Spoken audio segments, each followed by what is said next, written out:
ముంబైలో జరిగిన మారణ హోమాన్ని మనం కళ్ళ ముందే చూసాం. ఇంకా ఆ మారణ హోమం మన కళ్ళ ముందు మెదులుతూనే ఉంది. మన పెహల్గాం మారణ హోమం కూడా ఇంకా మనల్ని కలిచివేస్తూనే ఉంది. ఇప్పుడు ముంబైపై మరో దాడికి ప్రయత్నం చేస్తూ ఉన్నారు ఉగ్రవాదులు.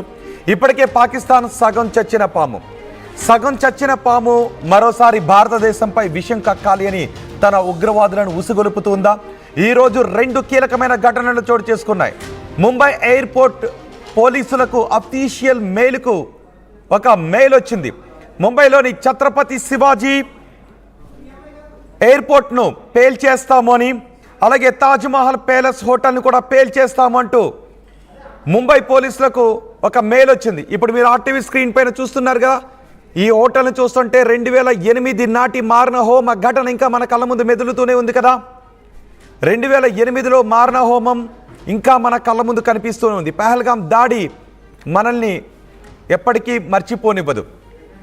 ఇప్పుడు పాకిస్తాన్ సగం చచ్చిన పాము. ఇప్పుడు పాకిస్తాన్ భారత్పై దాడికి ప్లాన్ చేస్తుందా? ఎందుకంటే ముంబై ఎయిర్పోర్ట్ అథారిటీకి అఫీషియల్ మెయిల్కి ఎయిర్పోర్ట్లో బాంబు పెట్టాము అంటూ ఒక మెయిల్ వచ్చింది. అదే సమయంలో ముంబైలో 2 ISIS ఉగ్రవాదులను ముంబై పోలీసులు పట్టుకున్నారు. వీళ్ళు ఏం చేశారో తెలుసా?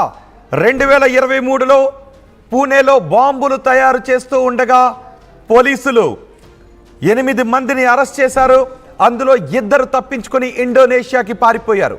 2023 నుంచి ఇండోనేషియాలో తలదాచుకుంటున్న ఉగ్రవాదులు ఇప్పుడు ముంబైకి ఎందుకు వచ్చారు? ఒకవైపు ముంబై ఎయిర్పోర్ట్ను, తాజ్మహల్ ప్యాలెస్ హోటల్ను పేల్చేస్తాము అంటూ ఒక బెదిరింపు ఈమెయిల్ రావడం, అదే సమయంలో ముంబైలో 2023 నుంచి పోలీసులు వెతుకుతున్న 2 ISI ఉగ్రవాదులు అక్కడ పట్టుబడడం ఇప్పుడు అనుమానాలను రేకెత్తిస్తోంది. అంతేకాదు ముంబై ఎయిర్పోర్ట్ పోలీసులకు వచ్చిన లేఖలో ఏముందో తెలుసా?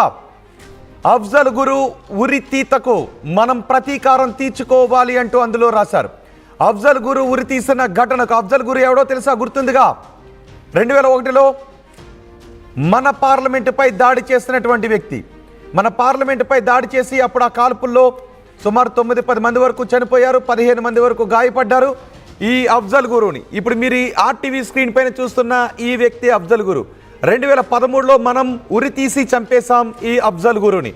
అప్పట్లో క్షమాభిక్ష పెట్టాలి అంటూ అఫ్జల్ గురు భార్య రాష్ట్రపతికి మెర్సీ పిటిషన్ కూడా పెట్టుకుంది. 2013లో ఈ అఫ్జల్ గురుని మనం ఉరి తీసాం. ఈ అఫ్జల్ గురు ఉరి తీతకు ప్రతీకారం తీర్చుకోవాలని ఇప్పుడు ఉగ్రవాదులు ప్రయత్నాలు చేస్తూ ఉన్నారు. ఇప్పుడు ఒక బెదిరింపు కాల్ కూడా వచ్చింది, ఒక బెదిరింపు ఈమెయిల్ వచ్చింది. అఫ్జల్ గురుని ఉరి తీసిన ఘటనకు మనం ప్రతీకారం తీర్చుకోవాలి అంటూ మెయిల్ చేశారు. అంతేకాదు అదే సమయంలో 2 టెర్రరిస్టులను ఇప్పుడు మీరు ఆర్టీవీ స్క్రీన్ పైన చూస్తున్న ఇదిగో, ఇతను terrorist తలహా Liaquat Khan, వీడొక terrorist ISI ఉగ్రవాది. అబ్దుల్లా ఫయాజ్ షేక్, వీడొక టెర్రరిస్ట్. వీళ్ళిద్దరూ పూణేలో బాంబులు తయారు చేశారు. IED బాంబులను తయారు చేసి అప్పుడు పట్టుబడడంతో పారిపోయారు, ఇండోనేషియాకి పారిపోయారు. ఆ ఘటనలో 8 మందిని NIA పట్టుకుంది. వాళ్ళందరూ కూడా ఇప్పుడు జైల్లో ఉన్నారు. వాళ్ళు ఇచ్చిన సమాచారంతో ఈ 2 కోసం గాలిస్తున్నారు. చూడండి, 2 ఒకసారి ఆర్టీవీ స్క్రీన్ పైన. ఈ 2 ఇప్పుడు ముంబై ఎయిర్పోర్ట్లో మన పోలీసులకు పట్టుబడ్డారు. మరి ఇండోనేషియాలో తలదాచుకుంటున్న ఈ 2 ISIS ఉగ్రవాదులు ఎందుకు ముంబై ఎయిర్పోర్ట్లో అడుగుపెట్టారు? ముంబై ఎయిర్పోర్ట్కి అఫ్జల్ గురు ఉరితీతకు ప్రతీకారం తీర్చుకుంటామని ఒక బెదిరింపు కాల్ వచ్చింది. ఇప్పటికే పాకిస్తాన్ సగం చచ్చిన పాము, సగం కొట్టి వదిలిన పాము, సగం చచ్చిన పామును ఎప్పుడు నమ్మటానికి వీల్లేదు. ఇప్పుడు పాకిస్తాన్ ప్రేరేపిత ఉగ్రవాదులు ఏం చేయబోతున్నారు? ఈ ISI ఉగ్రవాదులు, ఈ ISIS ఉగ్రవాదులు, ఈ ISIS ఉగ్రవాదులు ఎవరితో చేతులు కలిపారు? ఎటువంటి మారణ హోమాన్ని ఇప్పుడు భారతదేశంలో వీళ్ళు సృష్టించాలనుకుంటున్నారో అనే అనుమానాలు వ్యక్తమవుతున్నాయి. మీకు గుర్తుందిగా 2008 ముంబై దాడి ఘటన గుర్తుందిగా? తాజ్ హోటల్లో, ఛత్రపతి శివాజీ టెర్మినస్లో ఏ విధంగా దాడి చేశారో మీకు గుర్తుంది కదా. కసబ్నప్పుడు మనం ప్రాణాలతో పట్టుకున్నాం. ఆ కసబ్ను విడిపించడానికి కూడా ఎన్నో ప్రయత్నాలు చేశారు. పైగా జైల్లో ఉండి బిర్యానీ అడుగుతూ ఉండేవాడు అప్పట్లో ఆ కసబ్. ఇవన్నీ మనకు గుర్తుండే ఉన్నాయిగా.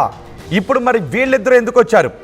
ఇప్పటికే హఫీజ్ సయీద్ లాంటి వాళ్ళు భారత్పై విషం కక్కుతూనే ఉన్నారు. హఫీజ్ సయీద్ లాంటి వాళ్ళు భారత్లో రక్తపాతాన్ని సృష్టిస్తాను అని ప్రేలాపనలు పేలుతూనే ఉన్నారు. మసూద్ అజార్ లాంటి వాళ్ళు కూడా భారత్పై ప్రతీకారం తీర్చుకోవటానికి ప్లాన్ చేస్తూనే ఉన్నారు. 2001లో పార్లమెంట్పై దాడికి సూత్రధారులు మసూద్ అజార్, హఫీజ్ సయీద్ వీళ్ళంతా కూడా సూత్రధారులే. అఫ్జల్ గురును మనం పట్టుకుని ఉరి తీసాం. ఈ మసూద్ అజార్ 2001 పార్లమెంట్ దాడికి సూత్రధారి. 1999లో ఫ్లైట్ను హైజాక్ చేసి మన జైలు నుంచి తప్పించుకుని పారిపోయి ప్రస్తుతం పాకిస్తాన్లో ఆశ్రయం పొందుతున్నాడు. పెహల్గాం దాడి ఘటన తర్వాత మనకి పాకిస్తాన్కి ఎలాంటి ఉద్రిక్త పరిస్థితులు చోటు చేసుకున్నాయో మనం చూసాం.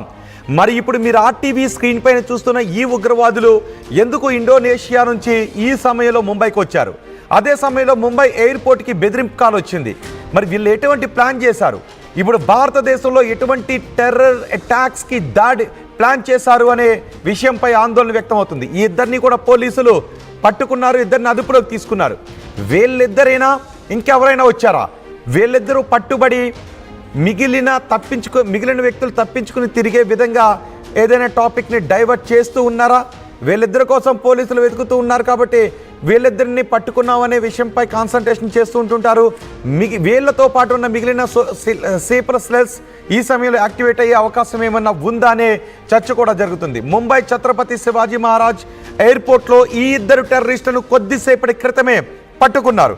ఈ వరుస సంఘటనలన్నీ కొంత ఆందోళన వ్యక్తం చేస్తున్నాయి. ఎన్ఐఏ ఇప్పటికే దర్యాప్తు చేస్తూ ఉంది. పూణేలో 2023లో బాంబులు తయారు చేస్తూ ఉన్నప్పుడు 8 మందిని అదుపులోకి తీసుకున్నారు. ఆ 8 మంది ఇప్పుడు జైల్లోనే ఉన్నారు. ఈ ఇద్దరు ఆ సమయంలో తప్పించుకుని ఇండోనేషియాకి వెళ్ళిపోయారు. ఆ తర్వాత ఇప్పుడు మనం రీసెంట్గా పెహల్గాం దాడి జరిగింది. పాకిస్తాన్కి మనకు ఉద్రిక్త పరిస్థితులు ఉన్నాయి. పాకిస్తాన్ని సగం కొట్టాం. ఈ సమయంలో బెదిరింపు కాల్స్ వస్తున్నాయి. వీళ్ళిద్దరూ ఇండియాకు వచ్చారు. ఏ ఎయిర్పోర్ట్ని అయితే పేల్చేస్తామని బెదిరింపు లేఖ వచ్చిందో అదే ఎయిర్పోర్ట్లో వీళ్ళిద్దరూ పట్టుబడ్డారు. ఇప్పుడు ఎయిర్పోర్ట్లో తనిఖీలు చేస్తున్నారు. బాంబ్ డిస్పోజల్ స్క్వాడ్ కూడా వచ్చింది, డాగ్ స్క్వాడ్ కూడా వచ్చింది. అక్కడికి వచ్చి క్లూస్ టీమ్ మొత్తం ఎయిర్పోర్ట్ అంతటిని కూడా క్షుణ్ణంగా పరిశీలిస్తున్నారు.